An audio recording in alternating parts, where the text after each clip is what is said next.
The Coming Decline of Globalism, or How I Learned to Stop Worrying and Love Multipolarity, by Keith Woods, originally published on the Radix Journal. As a nationalist in the West, it's often difficult to find any reasons for optimism. A typical month may involve any combination of social media bans, deplatforming, and physical threats from society's dregs, and there's seemingly little to show for this sacrifice by way of tangible victories. I might be forgiven then for finding cause for optimism in the most unlikely of places.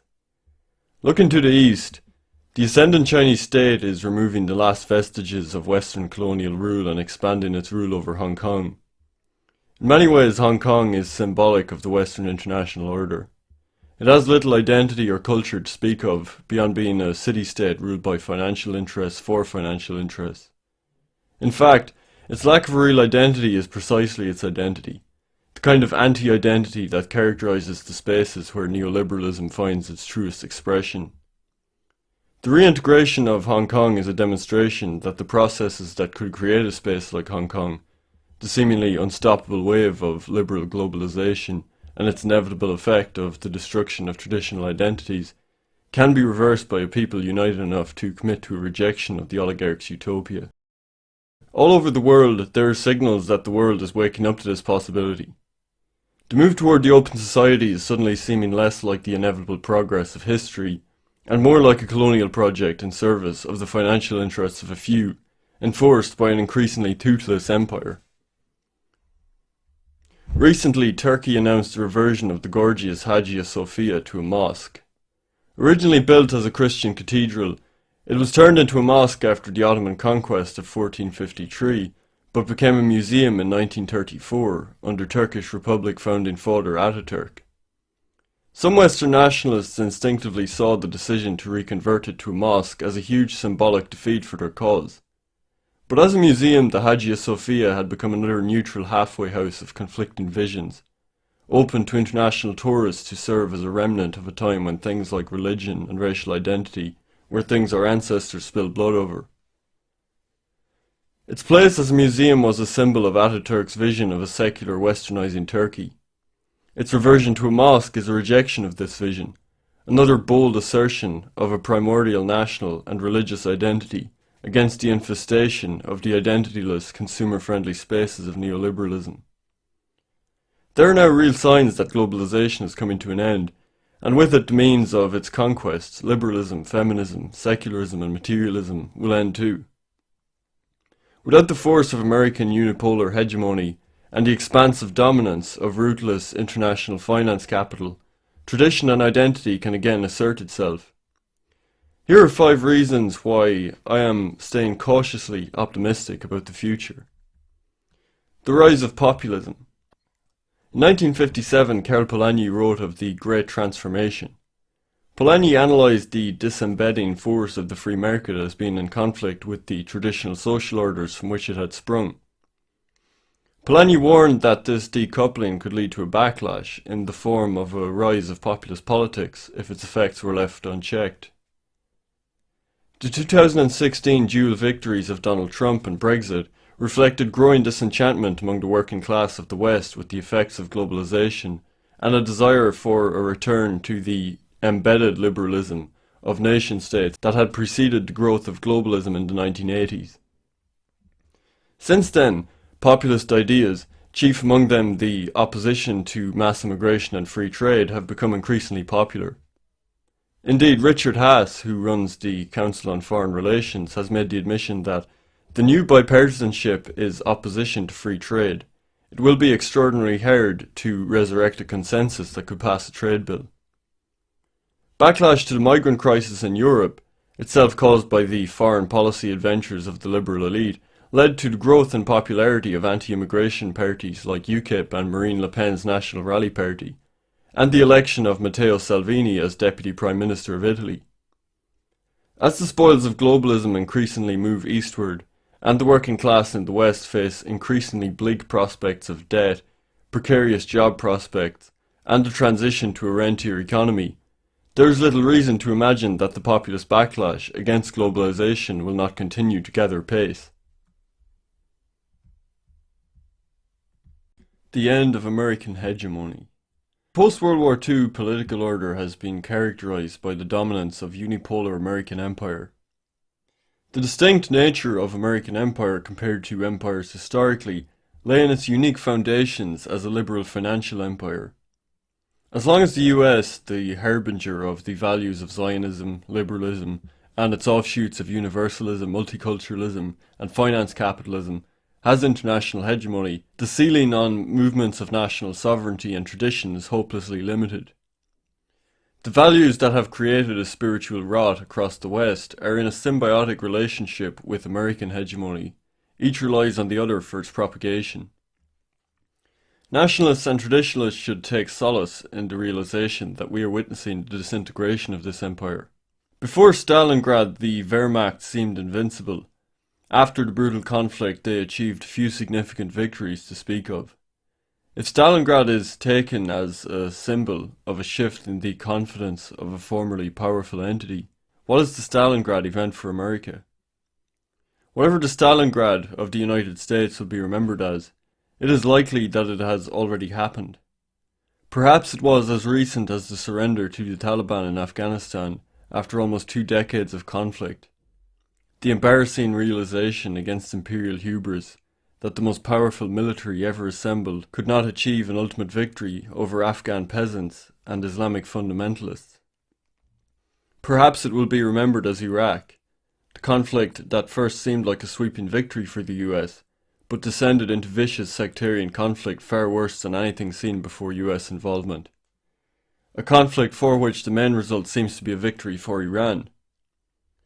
Iran emerged as an arch-enemy of the American empire which, with the removal of the secular despot Saddam Hussein, won a key ally for its web of Shia influence across the Middle East. While it had seemed American foreign policy machinations were drawn inexorably to the eventual destruction of the Islamic Republic of Iran, it seems doubtful the US, a country currently plagued by racial conflict and political polarization, would be able to muster the will to make war with a unified nation raised on a hatred of the great Satan. Or perhaps the empire's last stand was Syria, where all the forces against the American project seemed to coalesce and deal a crushing blow to American imperialist ambitions in the Middle East. Not long ago, it seemed inevitable that whatever the future of Syria would be, it would exclude the Assad family. Now the US has silently accepted defeat in this area as the new power brokers of Russia, Turkey, and Iran negotiate the fate of this patch of the world without the direction of the US. While these 3 defeats have thrown into question the ability of the US to impose its will on the Middle East, what of the Truman doctrine of containment against socialism arising south of the American border? Just as worrying is that the empire can no longer even exercise its will over a state like Venezuela and other Latin American countries, which have chosen their own brands of socialism over the demands made by American capital. The lesson of modern conflict, whether Iraq or Afghanistan or Syria or Latin America, is that an occupying empire cannot maintain control over a subject population dedicated to its independence. Though the US still, for now, far outdoes every other country by the size of its military, it is easy to overestimate how much that reflects the capability of the US to do what the military is there for in the first place. Across the world, the forces of anti-Americanism have become increasingly emboldened by the realization that it is possible to give the great Satan a bloody nose and live to tell the tale. The Bear and the Dragon. When it comes to the end of globalization, China is important for 2 reasons: the challenge it poses to American hegemony internationally, and the example its internal course of development sets. In a generation, China has risen from a poorly developed agrarian nation to an economic behemoth that is now placed to pose a serious threat to the neoliberal order. China has demonstrated that economic development and innovation can be achieved without democracy and liberalism. The one-party state transitioned China from communism to a form of national capitalism in the late 1970s, and has since charted a unique course of development, a course that flies in the face of the assertions of neoliberalism's true believers. Despite the best hopes of liberal universalists, there is no sign that the Chinese people in great numbers have any desire to adopt liberalism. We have been assured that democracy and individual freedom is necessary for economic innovation. Yet Chinese state-backed companies like Huawei and Alibaba not only lead the way in innovation, but are also proving capable of outperforming their competitors on the world stage. China's mercantilist economic system and protectionist development policies now pose a serious challenge to the WTO-based world trading system. Yet there is little they can do to stop it. The CCP governs in China's interests, and adopting a free trade policy simply isn't in China's interest. President Trump has also sidestepped WTO rules to wage a unilateral trade war with China, as well as imposing tariffs on allies like Japan. The World Trade Organization was founded in 1995 with the intent of opening global markets, expanding free trade and regulating commerce. International organizations like the WTO and the IMF have become synonymous with globalization, yet their legitimacy and relevance is increasingly under question, as evidenced by the admission of European Trade Commissioner Phil Hogan that the WTO is facing its deepest crisis since its creation. China also has the potential to offer an alternative to American-led development for smaller countries, which has often come with unwanted political interference and cultural dominance. China, by contrast, seems to have little interest in the internal affairs of its trade partners. The Belt and Road Initiative, which promises major infrastructural development for participating countries, is a prime example of Chinese-led development leaving US policymakers in the cold, and is the kind of bilateral regional development which could come to characterize this century. Russia's place as a hegemon is less secure. Their economy remains smaller than Italy's, and they have struggled to diversify away from their reliance on natural resources as the basis for their economic growth. Culturally and militarily, however, Russia has charted an independent course of action, and their realist approach to dealing with Western encroachment in Eastern Europe and the Middle East has yielded significant victories. Russia responded with the maximum of force and decisiveness in seizing Crimea following a US-backed coup in Ukraine in 2014. Its entry on the side of Bashar al-Assad in Syria decisively turned the course of the Syrian civil war and dealt a blow to the Zionist American ambition to oust the strongman and carve up Syria to their liking. Russia's transformation from a failed state of demoralized people, subjected to the worst effects of liberal governance and privatization in the early 1990s, to the independent religious and nationalist state it is today, looks like a potential best-case scenario for other Western countries looking to what comes after globalization. The Internet. Not long ago, liberal journalists and foreign policy hawks could hardly contain their excitement at the prospect of the growth of social media. The hopeful expectation that its spread would lead to a democratization of every corner of the world. The Arab Spring was celebrated as the first of its kind, an organic rejection of authoritarianism in favour of democracy and liberalism, coordinated through social media platforms like Twitter. With the increasing accessibility of smartphones, people across the world could see the wonders of Western values and coordinate to bring their own nations out of the barbaric remnants of the old world order. In their arrogance, few of the elites predicted that the same technology could lead to an emboldening of exactly the opposite tendency, a complete rejection of Americanism and its promises of material wealth, women's rights, democracy. If anything, the pendulum swayed in favour of barbarism. The sight of an organisation like ISIS disseminating Hollywood-style propaganda videos across the internet demonstrated the capacity for the internet to be used towards anti-liberal ends. Fewer still imagined that the expansion of the internet might eventually be used to lead a revolt against the elites of the West. But this is exactly what happened in the run-up to the 2016 election cycle, with the growth of the alt-right and similar populist movements on the internet. Allowed anonymity, people were free to break the taboos of the politically correct West and express their real sentiment on multiculturalism, equality, and the makeup of the elites that despised them. The explosion of white nationalism on the internet has shown that the liberal consensus is not as robust as our increasingly out-of-touch elite had imagined.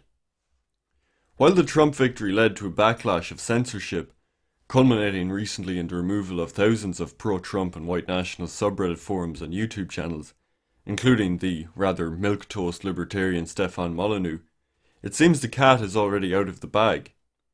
The growth of censorship-free alternative platforms like BitChute and Telegram, and the potential for a truly decentralized internet, means that despite the best efforts of the ADL, they will never be able to fully silence voices of dissent. What's more, traditionally trusted sources of media are hemorrhaging profits and staff, as they lose their prestige and become just another voice in the public square, increasingly drowned out by more trustworthy sources. Nationalists can continue to be optimistic about the internet, with the firm resolve that we have the truth on our side. And, as has been proven again and again, in a truly open space of ideas, we usually win. Crypto. It is difficult to forecast the future of cryptocurrency with any certainty, but it certainly at least has the potential to do to centralized banking what the internet has done to traditional media sources. The guardians of the system are increasingly fearful of the potential of crypto privacy coins like Monero to disrupt their power. Alongside internet censorship, financial deplatforming dealt a crushing blow to the last iteration of resurgent nationalism. It is difficult to organise any movement against the system when you are reduced to cash donations and postal orders as a means of fundraising, while the bravery and enthusiasm of would-be dissidents inevitably wanes when they realise speaking out will likely cost them financially. Crypto has the potential to change all that. Those supportive of the cause will be able to support full-time activism and content creation by dissidents in complete anonymity, and the oligarchy will lose its main means of control over people's lives. Not only that, but the pariahs of the international order now have a means to bypass the crushing sanctions that face those who challenge neoliberal hegemony. China is currently trialling the first state-backed cryptocurrency, the digital yuan, which has the potential not only to relieve countries like Iran from the financial tyranny of the US, but also potentially unseat the US dollar as the global reserve currency. These developments are of special interest to dissidents in the West. In the future, not only will their countrymen be able to easily and anonymously support their struggle against tyranny, but more powerful enemies of Western hegemony will have a means to easily support anti-war nationalist movements in the West. With the rise of China, there is the potential for a Thucydides trap, the idea that the rise of a new great power makes inevitable an eventual conflict with the existing power. If the seemingly inevitable Cold War between the US and China, or Russia, heats up, they will have the potential to seriously disrupt the plans of the oligarchs by supporting isolationist national populists in Western countries with the click of a mouse. This is a prospect that should give nationalists as much cause for optimism as it terrifies the stewards of the system. Conclusion. In the short term, it's easy to see why any optimism towards the future is dim. We went from a marginal voice on the sidelines to an energised movement with our message reaching unprecedented new audiences across mainstream platforms like YouTube during 2015 to 17. With our acts of truth-telling evading the ability of the elites to control its dissemination, they moved to increasingly marginalise us by swift acts of deplatforming, lockouts of payment processors to financially starve us, and draconian repression in the legal arena. This grave situation we now find ourselves in has understandably demoralised even our most sincere and committed of activists. Given the trends we see developing among the areas we outlined above, there is a potential ground for seeding an effective political resistance. The latent decentralisation of technology becoming increasingly realised, the global pushback against American unipolar hegemony, and the desire for financial freedom from the plutocrats fueling the commitment to crypto against the dollar provides us with the tools and new political conditions for charting our own course. The prospect of a new world of decentralization and anonymity has understandably excited the imaginations of libertarian and anarchist political factions. It may then seem counterintuitive for nationalists, who have so tied their fate to that of the nation-state, to be optimistic about the move to techno-anarchy. But the potential becomes clear when we realise that our political project is to restore an organic social order. And in the vacuum left by decentralisation, it is ripe for localism, traditionalism, and identity to flourish. But we cannot take optimism for victory with these new developments as a given, but rather as an opportunity to reorient the way in which we engage in resistance and assertion of our own interests. The idea of trying to appeal to and reorient American hegemony is not only a backward strategy that leaves us playing in an arena set by our enemies, but also a poor strategy on the grounds that the world is becoming increasingly less favourable to the stability of American Zionist empire. We must exercise creativity by forward thinking and flexible use of the advantages that arise within rapidly changing political conditions across all networks of social, cultural and institutional transformation both domestically and globally. To this end we have reasons to be optimistic, but with optimism for the future comes the responsibility and steadfastness to act on and awaken the dormant potentials for our advantage. To arise and meet this challenge is a moralizing endeavour in itself.